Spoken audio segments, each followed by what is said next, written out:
بسم الله الرحمن الرحيم إن الحمد لله نحمده ونستعينه ونستغفره ونعوذ بالله من شرور أنفسنا ومن سيئات أعمالنا من يهده الله فلا مضل له ومن يضلل فلا هادي له وأشهد أن لا إله إلا الله وحده لا شريك له وأشهد أن محمدا عبده ورسوله أما بعد فإن أحسن الكلام كلام الله وخير الهدى هدى محمد صلى الله عليه وسلم وإن شر الأمور محدثاتها وكل محدثة بدعة وكل بدعة ضلالة وكل ضلالة في النار. Then to proceed with this topic on the subject of the position concerning the rulers and obedience to the rulers and how they've been discussed within the book and the Sunnah and the position of the Muslims towards them, then before we get into the actual subject itself, I think it's important to mention a number of points to put this into context. First of all, in the past number of years, we've seen in the media, in the press, in many articles written by officials within some of these Western governments, linking the source of these terrorist activities with the Salafiyin and with Salafiyya specifically. Before that, you didn't really see any mention of the Salafis. You heard mentions of Wahhabis in general, but now increasingly so you see the mention of, or you hear the mention of the Salafis. And as people who've been upon the Salafi da'wah, we as Salafis who've been upon this da'wah and who've been following the ulama, the scholars of the Salafi da'wah in the past 10 to 15 years, we know that this is an absolute fabrication. It's absolute fabrication. And to go further than this, many of these writings or these reports, they go further and they link or they claim that the likes of Hassan al-Banna, and the likes of Sayyid Qutb, and the likes of Bin Laden, and the likes and people of their nature, that these are people who are Salafis, and that this radical or extreme form of Islam that they preach is Salafiyya. So there are two issues which follow on from this. First of all, that it's important as Salafis that we expend as much effort as possible to free Salafiyya from the likes of these misconceptions which are spread in the media. Why? Because the end result of that will fall back upon the Salafis, or the harms will fall back upon the Salafis. That's the first thing. The second thing is that, again, we as Salafis know that the reason why these actions have occurred, or the reason why these activities occur, whether they are in the Muslim lands, like in Egypt, or in Saudi Arabia, or in Syria, or whatever these actions have occurred, or whether they are in the Western lands, these actions have certain core or fundamental principles upon which they are based upon. They haven't just happened overnight. Rather, there are ideologies which have been in existence or which have been promoted for many, many years or for decades, which have eventually led to the occurrence of these actions. And again, we as Salafis should be familiar from the refutations of our scholars of certain figureheads. Some of them you recognize, such as Sayyid Qutb and Maududi and Bin Laden and Muhammad Surur and Abdurrahman Abdul Khaliq. These are all common names to us, inshallah, as Salafis. If we look at the specific aspects for which they were refuted and criticized and declared as innovators, you will find that these are the very, by the Salafi scholars, these are the specific concepts upon which these terrorist ideologies are based upon. For example, this idea of social injustice, the absence of social injustice. And as you've probably already heard in some of the lectures earlier, that this itself was the very reason why Dhul Khuwaisira at-Tamimi, the father of the Khawarij, this is the reason why he criticized the Messenger alayhi salatu wasalam. When the Messenger alayhi salatu wasalam, he divided the booty this man wasn't happy. He considered it to be unjust, socially unjust. So he challenged the Messenger ﷺ in that regard. This same concept, this social injustice, was the very same thing that the likes of Maududi and Sayyid Qutb wrote their books. They wrote their books on this subject. There's one aspect. Second aspect is the issue of Hakimiyyah. Hakimiyyah. Again, we heard in the last 10 to 15 years, these people coming with Tawheedul Hakimiyyah. And before them, Qutb bringing this Hakimiyyah and Maududi bringing Al-Hakimiyyah. Again, this goes back again to the Khawarij of old, when they criticized Ali radiallahu anhu and they came out chanting, Inil hukmu illa lillah, the very same thing. This is another core concept, if you like, upon which these ideologies of terrorism are built. Likewise, the issues of takfir, when we've seen the spread of this takfir in contemporary times, directly as a result of the books of Sayyid Qutb and Maududi, and they've spread throughout the lands and creating turmoil wherever they've been found, like in Algeria, like in Egypt, like in Saudi Arabia now, especially in the past 5 to 10 years, and other places. And again, this was the same thing that the Khawarij were upon. Similarly, rebellions, overthrows and rebellions, something that's revived by Maududi first and foremost, when he's described the call of the messengers as being nothing except to remove the thrones of the tyrants and to bring the Islamic government in place. This is how he's portrayed the calls of the messengers and prophets. So the point being here, that if you look at each of these core principles upon which the Khawarij and the Irhabiyun, which they are upon, and which lead them eventually to start attacking or rebelling against the rulers and attacking the Muslims and killing the Muslims and so on and so forth, we find that the Salafi scholars, the Salafi ulama, from a very long time ago, from decades, they are the ones who have been fighting and refuting these specific roots of terrorism. These are the specific roots of terrorism which lead to the actions that we see today.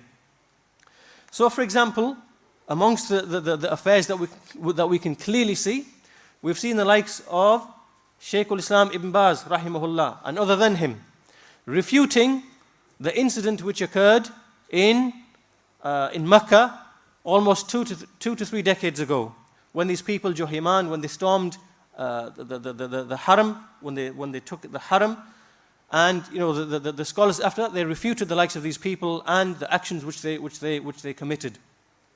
Similarly, we saw the scholars refuting the likes of Ibn Ladin and Al-Mas'ari and Al-Faqih, and the latter two are people who were inciting rebellion within Saudi Arabia, and they fled that country and they sought asylum in this country. The scholars, like Sheikh Ibn Baz and many others, they spoke about them and they warned them and they threatened them. Basically, they said that this is a disastrous path that you are taking, return from it and recant from it.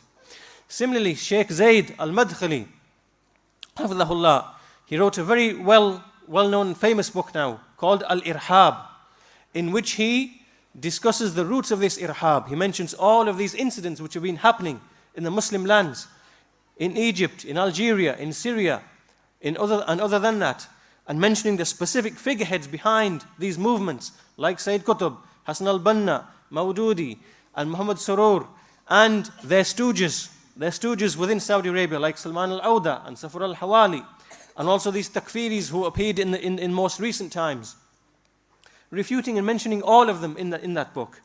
Likewise, you have all of the books of Shaykh Rabi', hafidhahullah, destroying and demolishing the manhaj of Sayyid Qutb, not just in takfir, but also his ignorance in many affairs of the Islamic Aqidah. So the Shaykh refuted him on the issues of takfir and hakimiyyah and the social injustice that he built many of his books upon, his attacks upon some of the prophets of Allah like Musa alayhi salam, his attacks upon the Sahaba, and much more than that. So Shaykh Rabi has played an instrumental role in destroying and demolishing and removing this picture that was promoted by the Ikhwan al-Muslimin, that Sayyid Qutb is a mujaddid, is a reviver, that he's like Shaykh al-Islam Ibn Taymiyyah and other many fanciful and very strange claims that they made. And Sheikh Rabi has played a great role in demolishing that false picture, alhamdulillah. And similarly, you find the scholars refuting the likes of Abdurrahman Abdul Khaliq and his books. Again, Sheikh Rabi has played a great role in that. And specifically, the issues on Tawheed al-Hakimiyyah and these, the Jama'at and so on and so forth, which the innovations which he brought. We could go on and on and on and on, but the point that we're trying to make here is that this claim, which is made or which is being made now in the media, that the Salafis are, that this sect of the Salafis, that they are directly linked to terrorism, this is batil, it's falsehood. And it's upon us to make this absolutely clear to the non-Muslims and to the media and so on and so forth. That's one aspect. And the second aspect is you see many Muslims, unfortunately, saying the same thing. That it's these Wahhabis, it's these Salafis, and it's because of their ignorance of many of the issues that we've discussed. So moving on from that,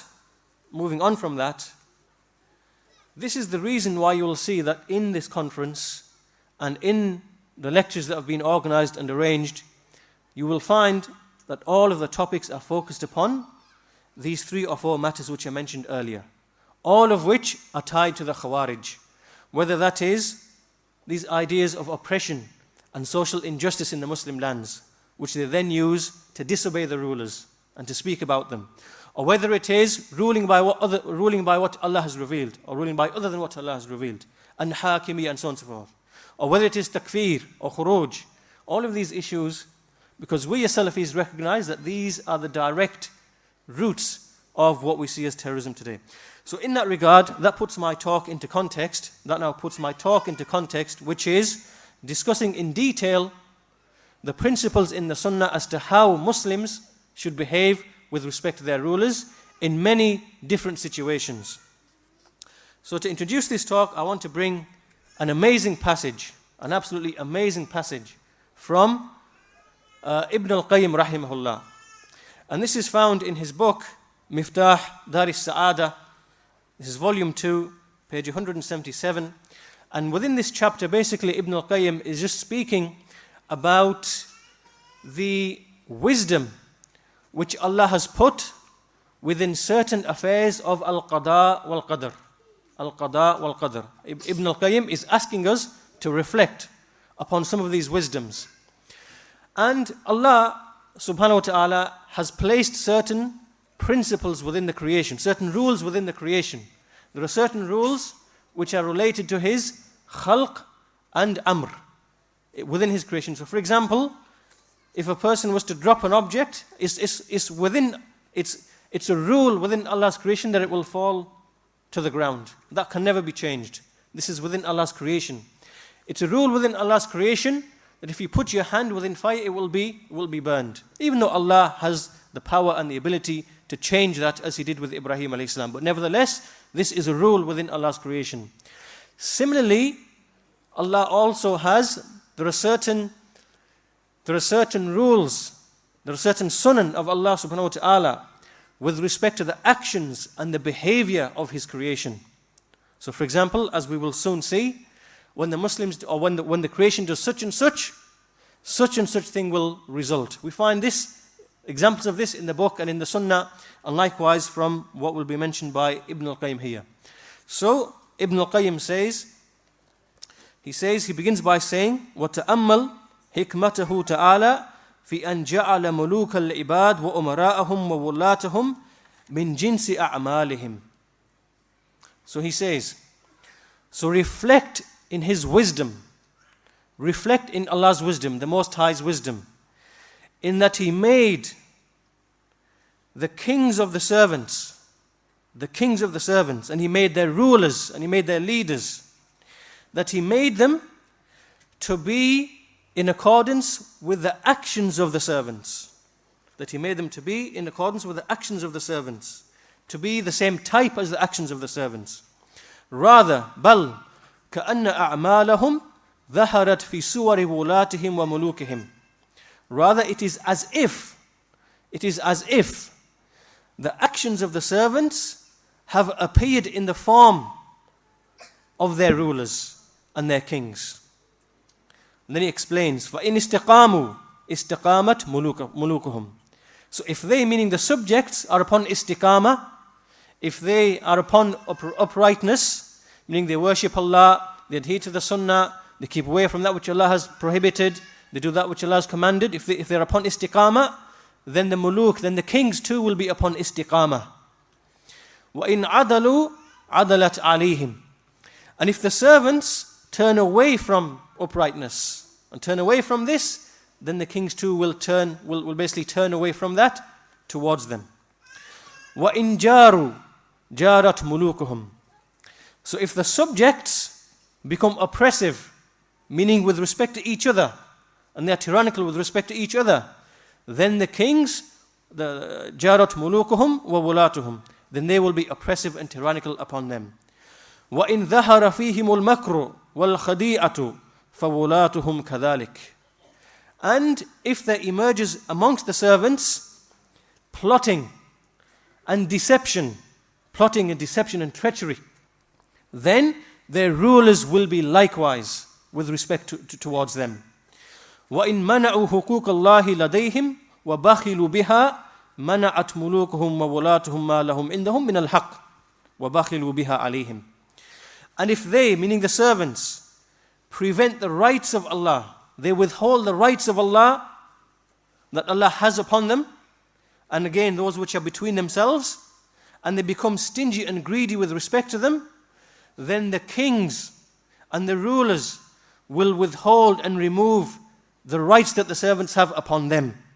And the kings will become stingy with respect to them, meaning that the kings now will not give the subjects their rights. They will withhold their rights from the servants, just like the servants are withholding their rights from Allah and from the creation.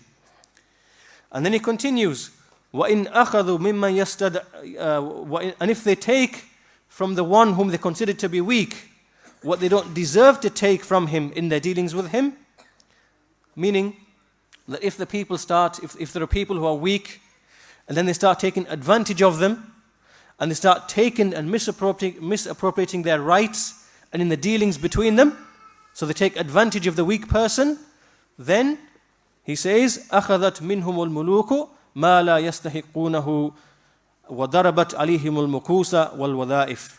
Then likewise the kings will take from them that which they do not deserve, that which they do not deserve. So the kings, they will misappropriate things from the servants, and they will inflict them with taxes and other types of, like payments and so on and so forth, which they put upon the people. And then he continues, and everything that they take from the weak person, then the kings, so if a person misappropriate, takes something by force, which they don't deserve to have from a weak person, then the kings will take it from them bil quwwa. They will take it by force. So therefore he says, their actions, it's as if the actions of the servants have emerged in the actions of the rulers, or the rulers' actions are just a manifestation of the actions that you see within the society. Then he continues and he says, and it is not in accordance with the divine wisdom that anyone should rule over the evil, sinful people except one who is of their like. So in other words, the divine wisdom, al-hikmatul ilahiyya, this divine wisdom of Allah, it refuses that the evil and the sinful people should be judged or should be ruled over except by one who is of their like. And then Ibn al-Qayyim, he explains this and he gives a nice illustration of this. He says that when we see the very first generation, the best of generations and the most pious of them, we see that their rulers were just like them. The rulers were just like them. When the generation itself was pious, then the rulers were like that over them. And then when فَلَمَّا شَابُوا شِيبَتْ لَهُمُ الْوَلَاهِ. Then when they became corrupt, when they became tainted, so when the people became corrupt and tainted, then the rulers were made to become corrupt over them. And then he says that the wisdom of Allah refuses and rejects that the likes of Muawiyah and Umar bin Abdul Aziz should be made to be rulers over us in our time. And remember, Ibn al-Qayyim is speaking in his time, which is 700 years ago. So he's saying that the wisdom of Allah, it refuses and rejects that the likes of Muawiyah and Umar bin Abdul Aziz should be made to rule over the likes of us, meaning the likes of Ibn al-Qayyim, Shaykh al-Islam Ibn Taymiyyah, Ibn Qudam al-Maqdisi, and other than them, Imām in that time. Let alone the likes of Abu Bakr and Umar. So then he says, rather our rulers are in accordance with our level and how we are. And the rulers who came before us, they are in respect to how their subjects were. So both of these affairs are from the necessities of wisdom and whatever follows on from that. And the passage continues, but basically in essence, this is an amazing and beautiful passage, and from it you can see immediately that the calls and the methodologies and the principles of all of these jama'at and these individuals, some of whom we've mentioned already, these figureheads that we've mentioned already, and these groups that we find present in our times, that all of them have their very foundations demolished by this one principle alone, this one principle itself. This principle that it is from Allah's Sunnah and it's from Allah's unchanging laws and principles within this creation, that their actions will only be manifest in the actions of their rulers. So following on from this then, the topic at hand then, the principles that we wanted to mention regarding the rulers, then we have 36 ahadith, or 36 statements of the Messenger ﷺ, which can be divided into 12 principles. And each of these ahadith have been authenticated by Nasruddin al-Albani rahimahullah. So first of all, the first principle is that the Messenger ﷺ, he called to ijtima'. And each of these principles, by the way, the purpose behind them is to basically show and to refute the principles of these jama'at and the principles of these individuals, the likes of those that we mentioned, who are a source and who are an inspiration for these people who commit these actions of terrorism or who encourage these acts of terrorism. So each of these principles are a refutation of that. So first of all, the first principle is unity and ijtima'. And this is because when the Messenger ﷺ was sent, in the time that he was sent, the situation was that the people were in controversy and difference and separation and splitting, and they were upon mutual boasting, and they were upon this warfare where they would seek out the weak people, the weak tribes, attack them and misappropriate their wealth and goods. And this is how it would be. Everybody was attacking each other. No organization, no sanctity, no safety within the land. It was like chaos. So then Allah sent the Messenger ﷺ, and he was concerned with ijtima' upon tawheed, and he encouraged this ijtima', and he also warned from this ikhtilaf. And we find that when we look in the Sunnah, when we look in the book and the Sunnah, we find that the narrations in this regard are mutawatir. The narrations in this regard of enjoining this unity are mutawatir. So as an example, to give some examples, in the Qur'an, Allah says, وَلَا تَنَازَعُوا فَتَفْشَلُوا وَتَذْهَبَ رِيحُكُمْ. Allah has prohibited that we dispute. Don't dispute so that you lose courage and that your strength disappears. Surah Al-Anfal, Surah number 8, verse 46. And Allah says, Allah prohibits, وَلَا تَكُونُوا كَالَّذِينَ تَفَرَّقُوا وَاخْتَلَفُوا مِنْ بَعْدِ مَا جَاءَهُمُ الْبَيِّنَاتِ وَأُولَٰئِكَ لَهُمْ عَذَابٌ عَظِيمٌ. That do not be like those who split and differed from after there came to them clear proofs, and to them there is a tormenting punishment. Surah Ali Imran, verse 105. And then from the ahadith, the Messenger ﷺ said that the hand of Allah, yadullah alal jama'ah, the hand of Allah is over the jama'ah, meaning over the united body of Muslimin. Those Muslims who are united upon the aqidah, upon the manhaj, and united behind an Imām, that the hand of Allah is over them. Likewise, the Messenger ﷺ said, Inna Allah ta'ala ajara ummati min an tajtami'a ala dalalatin. That verily Allah has protected and has saved my ummah from uniting upon misguidance. This hadith is sahih. The first hadith, by the way, was reported by Ahmad and Ibn Abi Asim and Tabarani al-Hakim, and it's sahih. The second hadith has been narrated by Ibn Abi Asim at-Tirmidhi, and as we said, that every single hadith here in this treatise has been authenticated by Sheikh Al-Albani rahimahullah. Similarly, another text indicating the encouragement to unity is the hadith of Umar ibn al-Khattab radiyallahu anhu, who said that the Messenger alayhi salatu wasalam said, "Man arada buhbuhat al-jannah fa'alayhi al-jama'a fa inna ash-shaytana ma'al wahid wa huwa min al-ithnayn ab'ad." That whoever desires the innermost or the middle part of paradise, then upon him is the jama'ah, to adhere to the jama'ah. For verily the shaitan is with the single person, and he is further away from two people. The hadith is sahih, reported by Ibn Abi Asim and Ahmad and at-Tirmidhi and Al-Hakim and Ibn Hibban. And similarly, the Messenger alayhi salatu wasalam said, as is reported by Abu Hurraira, "Man kharaja anil jama'a wa mat famitatun jahiliyah." That the person who departs and exits from the jama'ah, then his death, and he dies, then his death is a death of the days of ignorance. And another hadith from Hudhayfa ibn al-Yaman, and this hadith is in Sahih Muslim, reported by Sahih Muslim.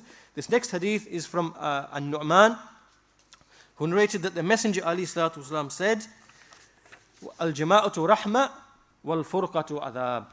That the jama'ah is mercy and separation is punishment.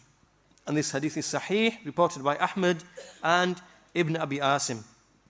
And another hadith from Al-Harith, who said that the Messenger alayhi salatu wasalam said, "Amirukum bi khams, as-sam'u wa-ta'atu wal-jama'atu wal-hijratu wal-jihad." That I command you with 5. To hear and to obey, meaning the rulers, to hear and to obey the rulers, and to adhere to the jama'ah, to the main body of the Muslimin, and to make hijrah and to make jihad. And again, this is jihad with its comprehensive understanding, not the jihad of the takfiriyin and the jihadiyin and other than them from the innovators. This hadith is sahih, reported by Ahmad and Ibn Abi Asim and at-Tirmidhi. So this is just a small selection to show that one of the fundamental principles of Ahlus Sunnah wal Jama'ah and the fundamental principles of the Salafis is that they call to unity, and they call to being together upon the rope of Allah subhanahu wa ta'ala, which is His book and the Sunnah, which is the Aqidah and the Manhaj, and whatever follows on from that. And as for the innovators, from these innovators, from the likes that we've mentioned already, and from those who are a fountain for these terrorists and so on and so forth, what do they call to? They call to their jama'at of hizbiyah, they call to separation, they call to their specific ideologies, which are deviant and away from the book and the Sunnah. So by their very nature, they are calling to furqa. By their very nature, they are calling to adhab, by this punishment, to this punishment, which is furqa. And their call opposes the call of the messengers in this regard, and the call of Ahlus Sunnah wal Jama'ah. Whether this be Hizb ut-Tahrir, who call to Hizbiyah and separation, and all the groups that we can mention, there are too many to mention, all of them call to furqa, all of them call to separation, by the very nature of the things or the methodologies which they are upon. Not only did the Messenger call to unity, and now this is a second principle, he also warned from its opposite. He warned from splitting. So he didn't just call to unity and keep silent. Rather, in the book and the Sunnah we find that there is a severe prohibition of splitting likewise, and the causes of splitting, the causes behind splitting. So the Messenger ﷺ, he prohibited splitting and from separating from the jama'ah in a very, very severe way. And he made a very severe threat, an extremely severe threat for the one who fell into that. So for example, the Messenger said, and this hadith is from Abdullah bin Amr, who said that the Messenger ﷺ said, "Man raghiba an sunnati falaysa minni." Man raghiba an sunnati falaysa minni. That whoever sought other than my sunnah, then he is not from me. So this hadith is a proof, because we've already established that Allah's Messenger has prohibited or has invited to unity.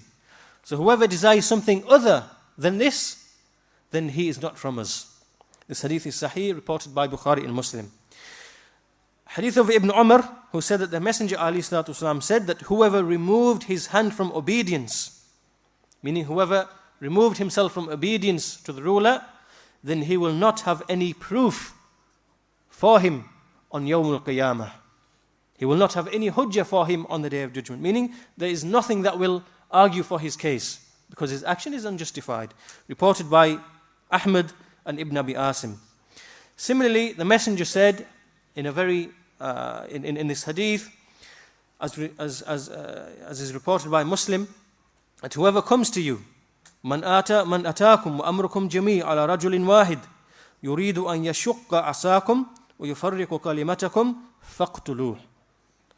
That whoever comes to you while your affair is united behind a single man, and he desires to split the ranks, to split your ranks and to separate your word, then kill him.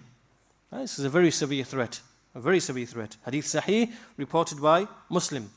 So when we have an Imam ruling over the Muslimin, and someone comes along, like we have these groups who've come along in the Muslim lands, and start calling to their Jama'at, and start calling to this Hizbiyah and this Sirriyah, this secretiveness, and they start taking the people away from this hand of obedience, then the Messenger ﷺ has said in the likes, has commanded in the likes of these affairs that such a person should be killed. This is a very, very severe threat. Then, and again, there are many, many ahadith in this regard, many multiples of ahadith in this regard compared to what's already been mentioned. But again, we want to be brief and to the point. So two principles then. Allah's Messenger has called to unity, and the Salafis called to unity upon Tawheed and the Sunnah. And Allah's Messenger has prohibited ikhtilaf and furqa. And the Salafis call to this likewise, that they prohibit ikhtilaf and furqa. Following on from this, these two principles can never ever be achieved, except this jama'ah can never be achieved except by an Imam.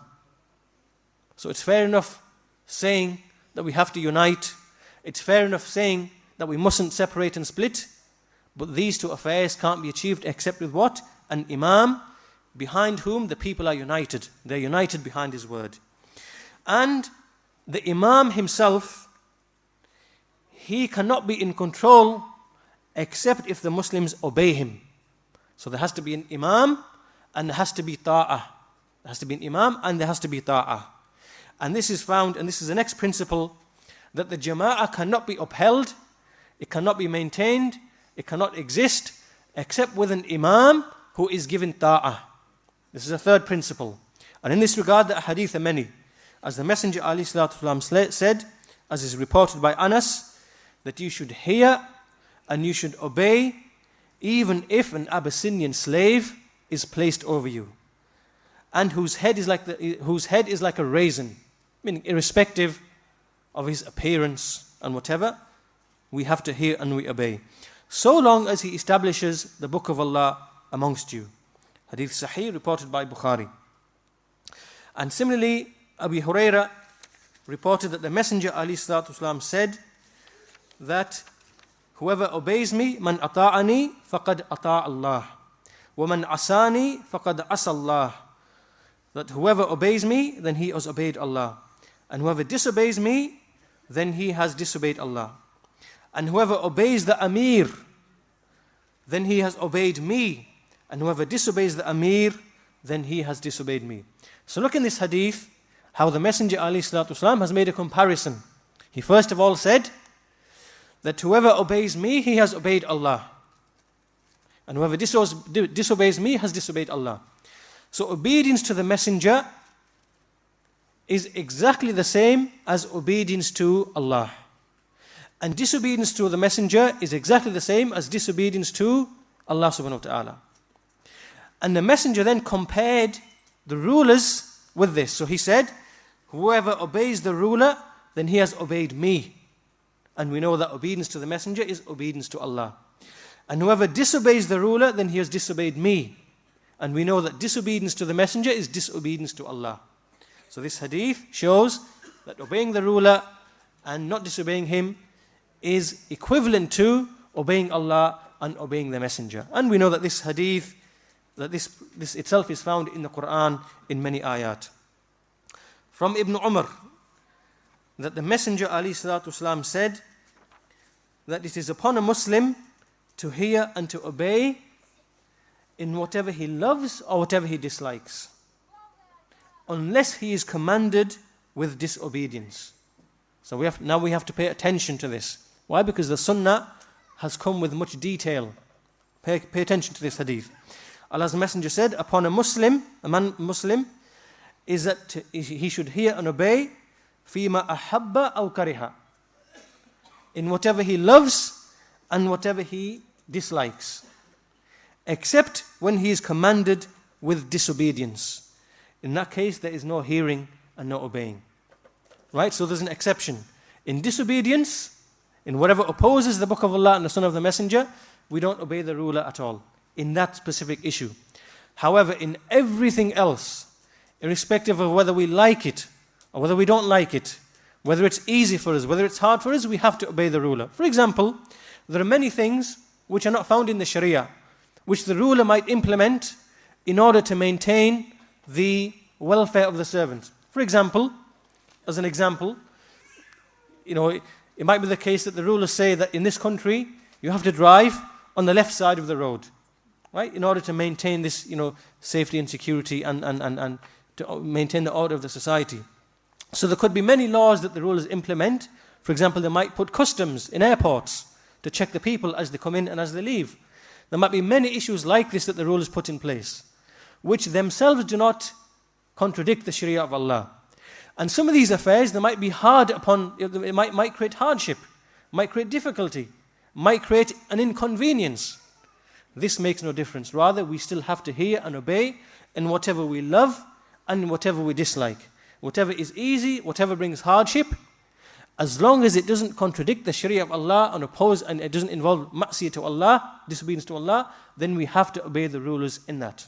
So we have to pay attention to the tafsil, the detail that has come in the likes of these ahadith, which are a refutation of these, of many of these, people who try to claim otherwise. Another hadith from Auf bin Malik, who said that the Messenger ﷺ said, verily, if a ruler is appointed over you, if it is over a person, and then he sees something from the disobedience to Allah, right? So he sees from this ruler something of disobedience. He sees with his eyes. Then the Messenger says, فَلْيَكْرَهِ الَّذِي يَأْتِي مِنْ مَعْصِيَةِ اللَّهِ, then let him dislike, let him hate what he sees from the disobedience to Allah, but let him not remove his hand from obedience. Again, look at the tafsil in this hadith. That when we see the ruler committing an action of disobedience, then the Messenger has advised with two things. That we hate the ma'siyah. Why? Because this is from Iman. We have to hate everything which is disobedience to Allah subhanahu wa ta'ala. We have to hate it with our hearts. So inwardly we hate it. But outwardly, what did the Messenger say? Let him not remove his hand from obedience to the Imam. And again, as I said, pay attention to these ahadith, because these ahadith demolish the very foundations and the very usul, the very principles upon which these innovators, the likes of Hizb ut-Tahrir and Al-Muhajirun and Al-Ikhwan al-Muslimun, the things that they write in their books and the things, the activities which they are involved in, when they take, for example, some of the sins of the rulers and some of the mistakes of the rulers, and then they start spreading them by way of faxes, and by way of the internet, and by way of emails and whatever.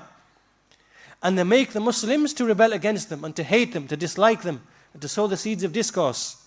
What has the Messenger ﷺ said?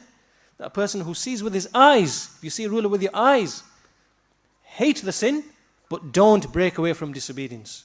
And these people, what they do, is that they take many of these reports, most of which are false and exaggerated anyway, and they take some of these sins and mistakes and shortcomings, and they spread them to a people who are living in distant lands, who might be living in the same land, and they've never seen the ruler, or they've never seen him commit that sin. All they've heard, all they've seen is they've read something, And in this manner they incite the people against it. Look at how this directly opposes the clear and explicit text of the Messenger ﷺ. Likewise, from Hudhayfa bin al-Yaman, the very famous hadith, a very important hadith, in which the Messenger ﷺ said that after me there will be rulers, يَكُونُ بَعْدِي أَئِمَّةً لَا يَحْتَدُونَ بِحَدِّي وَلَا يَسْتَنُّونَ بِسُنَّتِي. We've heard this hadith many times, that there will be rulers after me who will not guide with my guidance, and they will not follow my sunnah. And then there will appear men amongst them who will have the hearts of devils, and they will have the hearts of devils in the bodies of men. So Hudhayfa said, how shall I behave when I reach that time? And the Messenger said, you should hear and you should obey the Amir, even if your back is struck and even if your wealth is confiscated. So this hadith is very important. Why? Because this hadith is something which demolishes the foundations upon which these jama'at are built. Here in this hadith, as you've already heard in some of the lectures before, that in this hadith, the Messenger ﷺ, he has described the people in this hadith with 5 characteristics. That they don't follow the guidance of the Messenger ﷺ. They don't follow the guidance. They don't follow the sunnah. They have the hearts of devils, and that they strike the backs of the people, and that they confiscate their wealth. They take their wealth from them. And despite these 5 characteristics, the Messenger ﷺ, he said, Tasma', that you should hear and you should obey. You should hear and you should obey the Amir.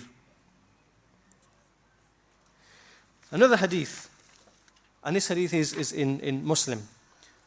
And this is another hadith that we are very familiar with, the hadith of Irbad bin Sariya, who said that the Messenger ﷺ, he gave us a khutbah and he said, Ittaqullah, fear Allah, wa alaykum as-sam'a wa ta'ah, upon you is hearing and obeying, even if it is an Abyssinian slave, to the end of the hadith. The point being that these hadith illustrate that we must have an Imam and he must be given obedience.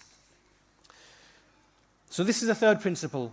That first of all, so to summarize, we call to unity and we prohibit separation and difference. And these two cannot be achieved except with an Imam who is given obedience.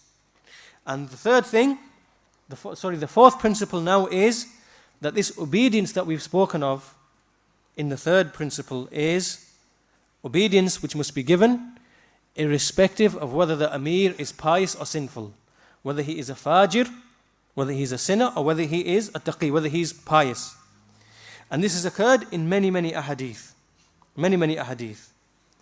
And the messengers also explained that there will appear rulers, some of whom you will see good in and some of whom you will see evil in. But despite that, we will still have to obey them. So as an example, a hadith which is very explicit and clear in this issue, from Adi bin Hatim, from one of the Sahaba, who said that we said to the Messenger ﷺ, La nas'aluka an ta'ati taqi. We're not asking you about obeying the pious person, the righteous person, but what about walakin man fa'ala wa fa'ala wa dhakara ash-shar? But we are asking you about the one who did such and such and did such and such. And so the narrator mentions that the Sahabi mentioned some of the things that they fall into. So the Messenger ﷺ said, Ittaqullaha wasma'u wa ati'u. Have fear of Allah and hear and obey.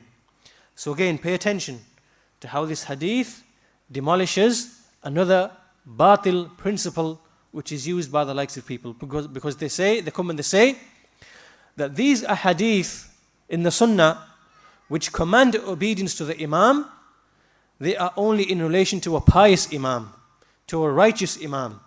And as for a sinful Imam, then these ahadith don't apply. And we hear this batil from the likes of these people that we've mentioned, from these groups, from these jama'at, from these individuals.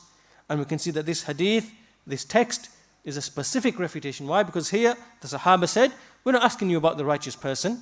La nas'aluka an ta'ati taqi. We're not asking you about obedience to the righteous person, but rather about the one who does such and such and such, meaning the one who falls into sin.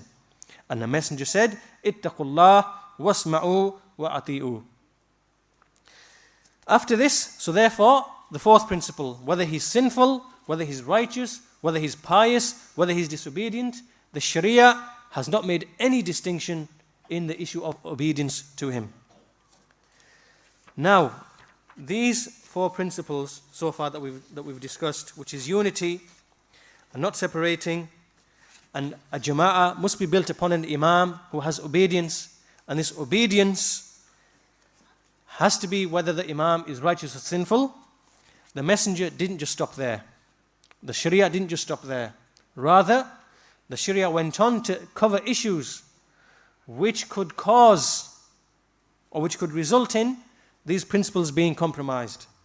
So principle number 5 is that the Sharia has prohibited secrecy. The Sharia has prohibited secrecy. This is the 5th principle. The Messenger ﷺ said, as is reported by Ibn Umar, that a man, جاء رجل إلى رسول الله صلى الله عليه وسلم فقال أوصني. A man came to the Messenger ﷺ and he said, advise me, give me advice. He said, اسمع وأطع وعليك بالعلانية وإياك والسر. The Messenger said to him, hear and obey, and upon you is to be open in your affair. Be open, be outward, be open in your affair, and beware of secrecy. Beware of secrecy. This hadith is authentic, reported by Ibn Abi Asim and authenticated by Al-Albani rahimahullah.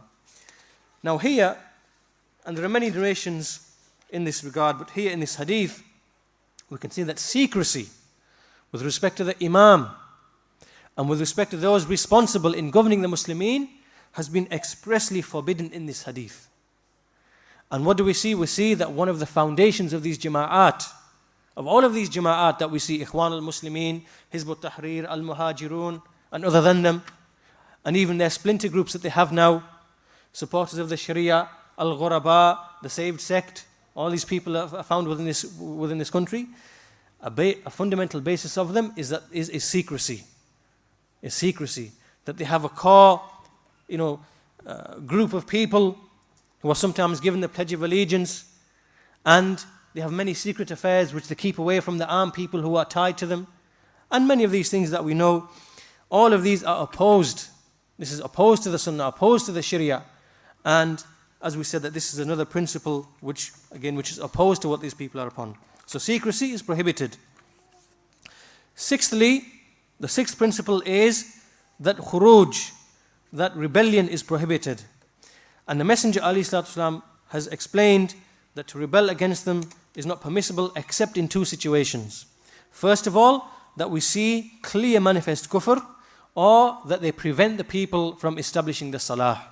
And then the proof for this is, first of all, the hadith of Ubadah bin as-Samit, who said that we pledged allegiance to the Messenger ﷺ upon hearing and obeying, in both hidden and in open, and that we spend in both times of difficulty and in times of hardship, and in times of when we don't have favorable circumstances to spend, and that we don't contend with the rulers.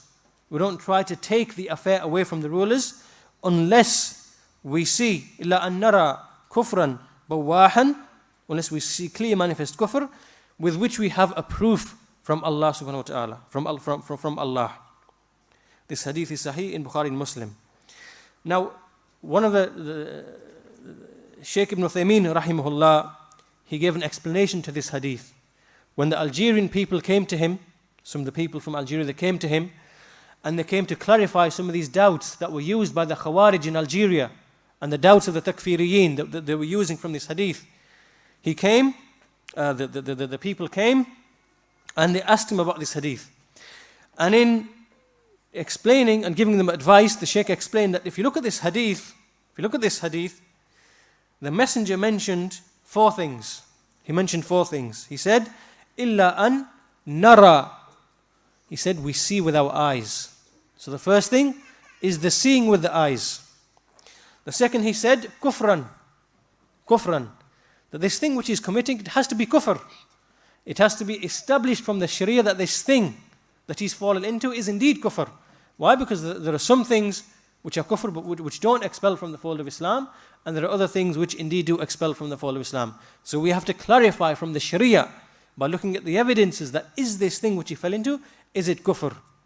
So the vision with the eyes, and whether this thing is established as being kufr, which expels from the fold of Islam in the Sharia.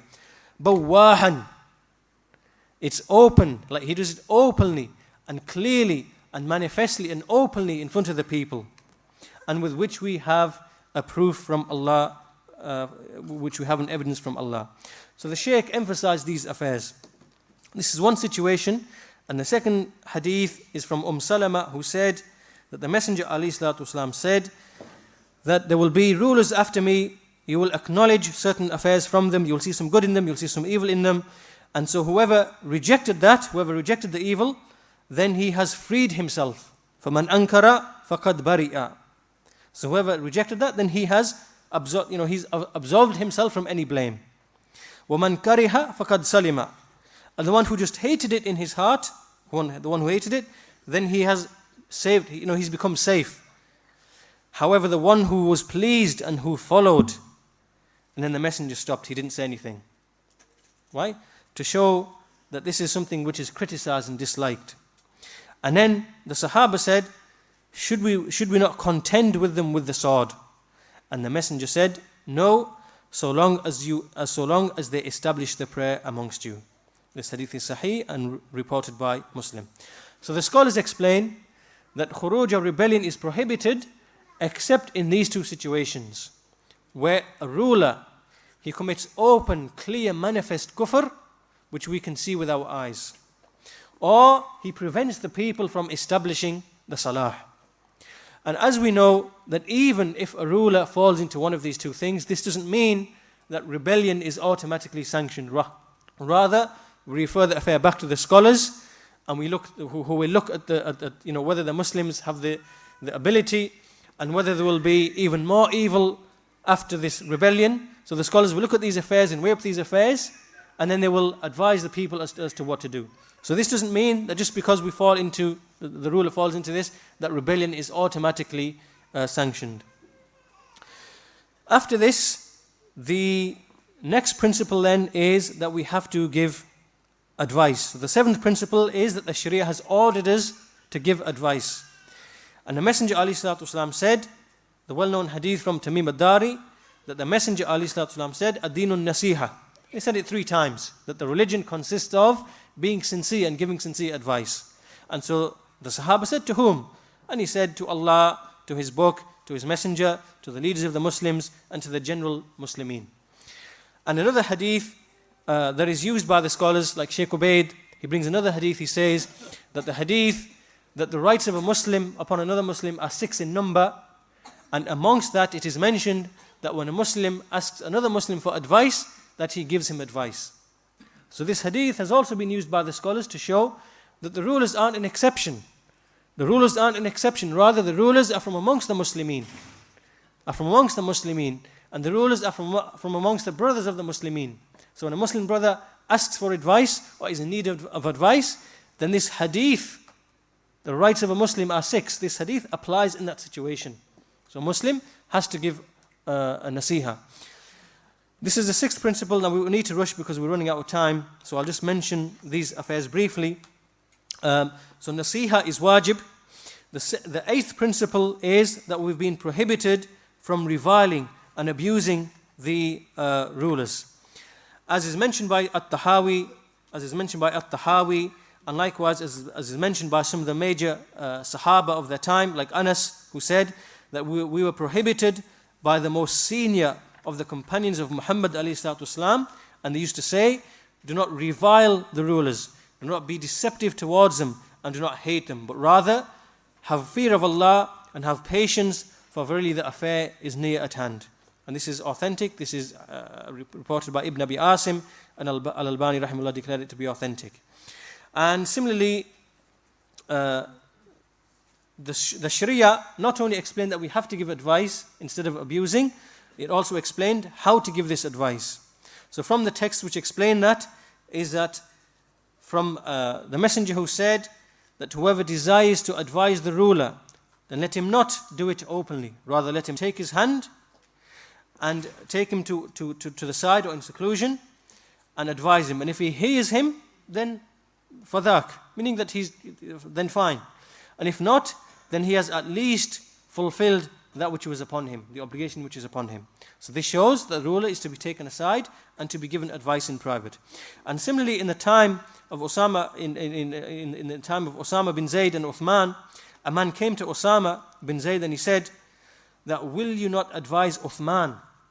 Will you not advise Uthman to establish the had upon Al-Walid? To establish the ruling upon Al-Walid. So Osama said to this man, do you think that I'm not going to advise him except in front of you? Do you think I'm not going to advise him except in front of you, in your presence? By Allah, I have already advised him in that which is between me and between him. However, I don't want to open a door to an evil. I don't want to be the first person to open the door to an evil. So meaning this man wanted Osama to go and advise Uthman openly in public, and Osama said that, do you think I'm not going to advise him except in public? Rather, I've already advised him in that which is between me and between him. So this shows that the way of giving nasiha is in private and in seclusion. The next principle number 10 is, and again this is important, pay attention to this, that even if the rulers, even after we've given them advice, even after they've been given nasiha, and they still don't listen, and they still continue in disobedience or oppression, then even in that situation, it's prohibited to rebel against them. Even in that situation. Rather, we have to continue in the sabr. As is reported in the hadith from Wa'il bin Hujr, who said that we said to the Messenger ﷺ, that do you see, أَرَأَيْتَ إِنْ كَانَ عَلَيْنَا أُمَرَاء يَمْنَعُونَ حَقَّنَا وَيَسْأَلُونَ حَقَّهُمْ. That do you see if there are rulers who prevent our rights upon them, but they ask for their rights which they have over us? The Messenger said, "Isma'u wa ati'u fa innama alayhim ma hummilu wa alaykum ma hummiltum." So what did he say? He said that you should hear and you should obey, for verily upon them is what they are burdened with. Right? For whatever they are burdened with, that is upon them, that's upon their shoulders. And whatever you are burdened with, then that is upon you to adhere to that. Meaning that irrespective of whether the rulers listen to this nasiha, whether they obey Allah or not, whether they are pious or not, that doesn't remove the obligation that we have of obeying them and having sabr and so on and so forth. It doesn't make a difference. Rather, we still have the obligation upon us. As the Messenger said, wa alaykum ma hummiltum. You still have that whatever you are tasked with, whatever you are burdened with, that is still upon you. Hadith Sahih reported by Muslim. Likewise, Anas said that the Messenger said that there will be after me satalqawna ba'di atharah fasbiru hatta talqawni. That there will soon be after me.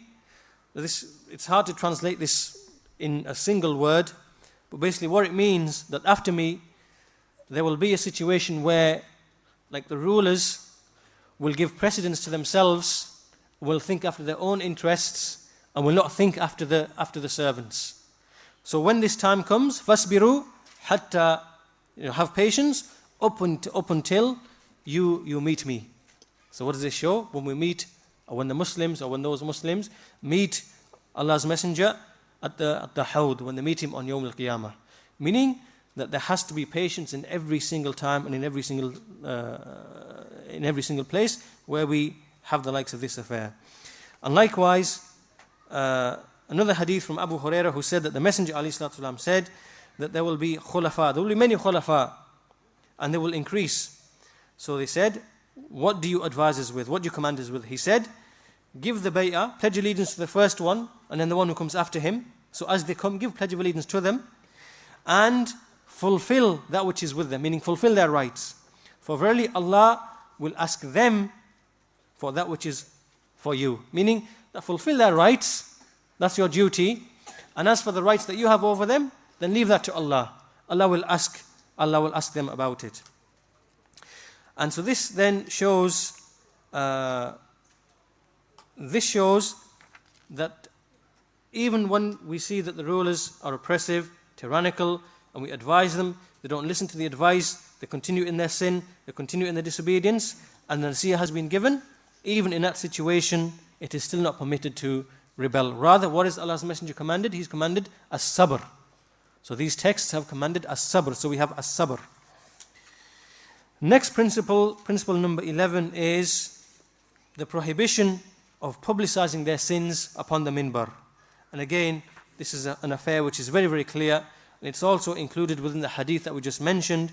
And to aid in that, to make that even more clear, a verse in the Qur'an in which Allah subhanahu wa ta'ala said, إِنَّ الَّذِينَ يُحِبُّونَ أَن تَشِيءَ الْفَاحِشَةَ فِي الَّذِينَ آمَنُوا لَهُمْ عَذَابٌ أَلِيمٌ فِي الدُّنْيَا وَالْآخِرَةِ وَاللَّهُ يَعْلَمُ وَأَنْتُمْ لَا تَعْلَمُونَ. This ayah here, that verily those who love that this obscenity and this lewdness should be spread amongst the believers, amongst those who believe, then they will have a tormenting punishment in the life of this world and the hereafter. And Allah knows, and you do not know. Surah Nur, verse 19.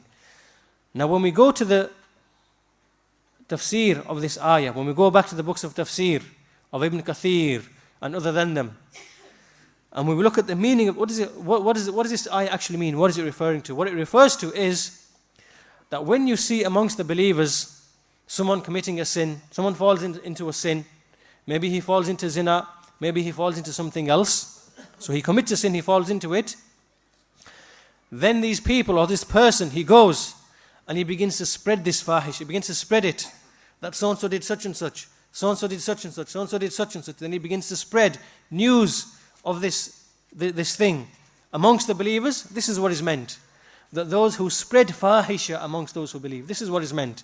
And when we go back to the Mufassirun, this is the meaning which is explained in the likes of Ibn Kathir and At-Tabari and other than them. So included within this are these people, the likes of those that we mentioned, Al-Mas'ari and Al-Faqih and all these groups in Jama'at, where they take they say that so-and-so person, so-and-so ruler, he was seen in a casino in such and such place, or so-and-so ruler was seen doing this, or so-and-so ruler was seen doing that. And then they take this affair and then they spread it in every way possible. These people come under the likes of this threat of Allah subhanahu wa ta'ala.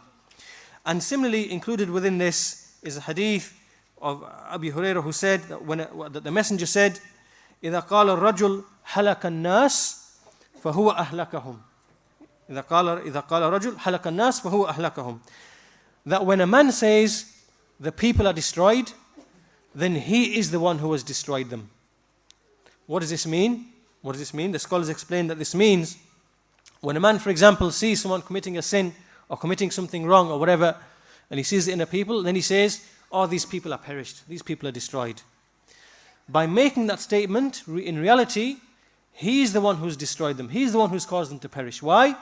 Because the committing of these sins and making these statements to other people, it gives the impression that these people have no tawbah, that these people can't make tawbah, that these people can't return, that Allah doesn't have any mercy.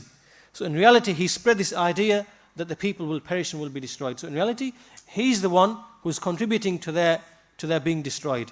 And so these people then think that because I've committed a sin, I'm now perished. I can't, Allah will punish me, and they begin to despair, and so they, are led into this destruction. So when a man says, halakan nas, fahuwa ahlaku, he's the one who actually created them, he's the one who actually made them to be destroyed. So this applies also to the same people that we're mentioning, those who spread this fahisha, those who claim that the rulers are apostates and that they are sinful and that they will be perished and Allah will destroy them, and this will happen and that will happen and so on and so forth, and then they spread it amongst the people. This is the likes of this affair which is mentioned in this hadith. And finally, the last thing that we want to finish with very quickly, the 12th principle here, is that Allah's Messenger has also, or that the Sharia has also prohibited from inciting the people, stirring the people up, stirring them against the rulers and against the jama'ah, and stirring them to taking up arms and so on and so forth.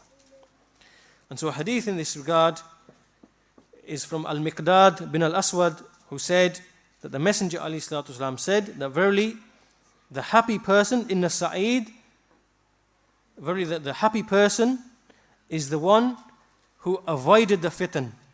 he kept away from the fitan, he avoided them. And the one who, when he's put to trial, he has patience. The one who's put to trial, he has patience. Hadith is Sahih, reported by Abu Dawood, and Shaykh al-Albani said it's upon the condition of Muslim. So here, and this is just one hadith, and we have to cut it short because we've run out of time. But the principle being here, that we've also been prohibited from inciting the people and from stirring them up against the rulers and likewise the scholars. Like we see these jama'at, the same jama'at that we've mentioned before, how they incite the people and they make them hate the scholars and they make them hate the rulers and they involve them in many of these political affairs and incite them and stir them with these political issues that why aren't the rulers doing anything to help the Muslimin? Why are the rulers trading with the non-Muslims? And all of these affairs which they use upon their ignorance, and they use it to stir the Muslimin, the Amatul Muslimin, to hate the rulers, to hate the scholars. All of this is prohibited in the book and the Sunnah. Inshallah, there's more things to mention, but because we've run out of time and the next lecture is due to start now, inshallah, I'll have to stop there and put a close to this lesson, inshallah ta'ala. If we have time, just for maybe just one or two questions, so very briefly.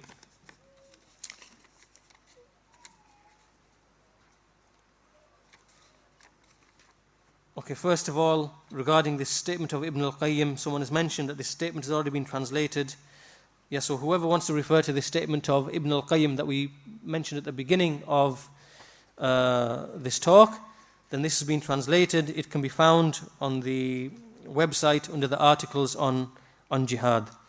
And this is an article on the Sharia ruling and position on jihad. Somebody just mentioned that this is available, whoever wants to refer to that. Secondly,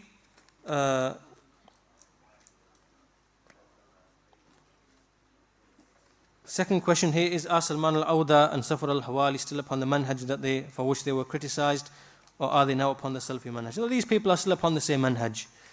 Up until they openly make bara'ah from that manhaj that they were upon, for which they were refuted and criticized, and for which they were declared Kharijiyya Asriya by Shaykh al-Albani, that they are the Khawarij of our times. Up until they make that tawbah and they make i'lan of this tawbah, and up until they openly refute these irhabiyun who are in Saudi Arabia, up until they openly declare themselves free from them and refute them, then these people are upon the same manhaj.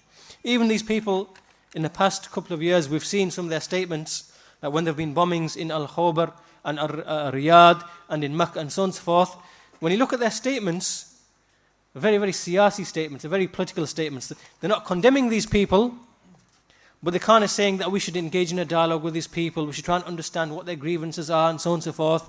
So we find that these people, it's like a siyasi, it's like a political type of statement. They're not openly refuting these people like the scholars have, like Sheikh Ibn Baz and like Sheikh Salih al-Fawzan, like they did.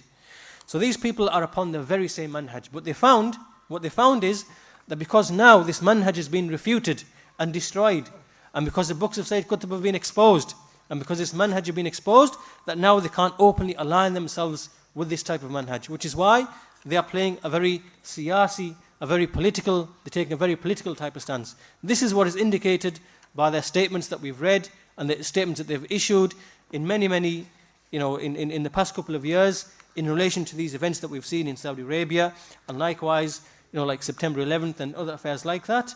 This is what it indicates. But if people claim that they're upon the Salafi manhaj, then let them openly make bara'ah of the books of Sayyid Qutb. Let them and say that this is the manhaj of the Khawarij in these books. Let them openly free themselves from these people who are committing these actions of terrorism in Mecca and in Riyadh and in Jeddah and other than that. We haven't seen that from them. And some people say that since this is Darul Harb, we are allowed to use deception and secrecy in our dealings. Again, this is one of the falsehoods of these jama'at and of these individuals and of the likes of these groups that we've mentioned already. And we've already seen that this secrecy itself, the origin of this secrecy, as was explained in one of the lectures yesterday, that the Khawarij, built, like the Khariji who actually plotted and killed Ali, that whole assassination was itself built upon this secrecy and deception. This secrecy and this deception. So this secrecy and deception, whether it's with respect to the Muslimin, is totally forbidden, and with respect to the Ghair Muslimin, the non-Muslimin, it is totally forbidden. Why? Because Allah has commanded us in the Qur'an that with respect to those non-Muslims who don't expel us from our homes, nor do they fight us with respect to our deen, that Allah doesn't prohibit us that we behave with them in a good manner, in a good manner. And likewise, one of the scholars, Shaykh ibn Uthaymeen, rahimahullah, when he gave advice a number of years ago, he said that with respect to those non-Muslims, then behave well with them. Show them the mannerisms of the Muslims, how they were. Be honest with them in your dealings, in the affairs that you deal with them in their trade and in the day-to-day dealings, and show them that Islam is free from the likes of these affairs. So this claim here, some say that this is Darul Harb. All of this is built upon batil. Their claim that this is Darul Harb is built upon batil. And then whatever follows on from that, where they justify this secrecy and attacking the Muslimin, stealing their wealth, some of them even go so as far as that we can shave our beards, we can mingle with them, become involved in sin, like committing zina and going to nightclubs and so on and so forth, to mingle with these people in order to deceive them, to make them think that we are like them and upon their way, and then by way of that deception we can take their wealth. All of this is batil. It has no basis, and it opposes the most fundamental, that which is found in the book and the Sunnah. And this is the kind of thing that we have to, explain and to free Islam from, inshallah ta'ala. Inshallah, we'll stop there, and the next lesson will be, inshallah, in the Somali language, and it should start any time now, inshallah. So we'll have a break, inshallah ta'ala.